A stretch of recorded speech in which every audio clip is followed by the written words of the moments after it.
एक राजा ने एक फकीर से कहा, इस दीवार पे कुछ ऐसा लिखो कि खुशी में पढ़ूं तो दुख हो और दुख में पढ़ूं तो खुशी हो।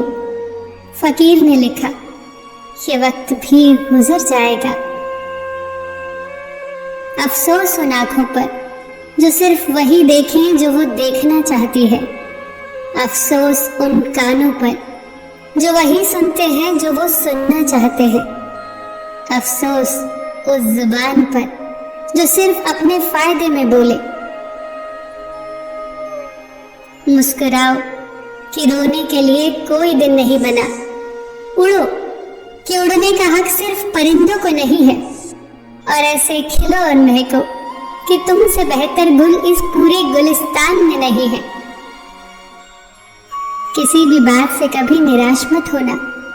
अगर तुमसे एक तारा गुम हो गया है तो क्या हुआ, पूरा आसमान तारों से भरा है। और अगर इस भरे आसमान में भी कोई तारा तुम्हारी किस्मत में नहीं है तो भी क्या हुआ, कौन जाने तुम्हारी किस्मत में चांद हो। एक मोहब्बत के लिए अपनी बेशकीमती जिंदगी खत्म करने चले हो, पहले उससे तो मोहब्बत निभाओ जिसने जिंदगी दी है। अपने जीवन में 2 सिद्धांत अपनाओ, ऐसे जियो जैसे आज पृथ्वी पर आपका आखिरी दिन हो, और ऐसे सीखो जैसे आप हमेशा के लिए जीने वाले हो। मीठा सबसे बोलिए, सुख उपजे चहुओर, वशीकरण यह मंत्र है, तजिए वचन कठोर।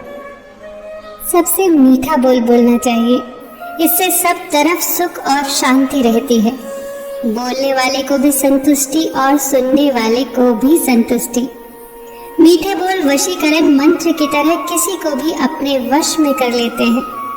इसीलिए कठोर वचनों का त्याग करके मीठे वचन बोलो। अगर आप समूह में काम करते हैं तो 3 बातों का ध्यान रखना। अगर कोई चीज खराब हुई है तो मैंने की है, अगर कोई चीज आधी अच्छी हुई है तो हमने की है, और अगर कोई चीज सचमुच अच्छी हुई है तो आपने की है। एक समूह को जिताने के लिए ये एक मंत्र की तरह काम करता है। जो देता है उसे कभी याद नहीं रखना चाहिए, और जो लेता है उसे कभी भूलना नहीं चाहिए।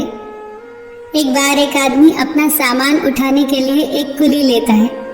जब वो कुली को पैसे देने के लिए अपनी जेब टटोलता है तो उसे पता चलता है कि उसकी जेब कट चुकी है। कुली उसके चेहरे के भाव पढ़ लेता है और कहता है, चिंता मत करो साहब, आज मैं सोचूंगा कि मैंने बिना कुछ पाने की आशा में किसी की मदद की है। अगर मैं किसी की मदद भी नहीं कर सकता तो मैं काहे का इंसान। कई महीने गुजर गए। फिर एक दिन वो आदमी उस कुली का घर ढूंढकर उसके घर गया। दरवाजा खटखटाया तो दरवाजा कुली के बेटे ने खोला। इस आदमी ने उस बच्चे से कहा, दिवाली मुबारक हो, और वो बिना अपना नाम बताए एक बड़ा सा उपहार और कुछ पैसे उस बच्चे को दे देता है। याद रखना कि 2 पर याद न रखो और लो पर कभी भूलो मत। किसी ने एक संत से पूछा, महात्मन, हम ईश्वर के आगे सर क्यों झुकाते हैं? संत ने बहुत प्यारा जवाब दिया, हमारी सारी चिंताएं हमारे मस्तिष्क में निवास करती हैं, और जब हम ईश्वर के आगे अपना सर झुकाते हैं तो वो चिंताएं हमारे मस्तिष्क से ईश्वर के चरणों में पहुंच जाती हैं और हम चिंताओं से मुक्त हो जाते हैं। जीवन बहुत छोटा है, उसे जियो। प्रेम दुर्लभ है, उसे पकड़ कर रखो। क्रोध व्यर्थ है, उसे छोड़ दो। भय भयानक है, उसका सामना करो।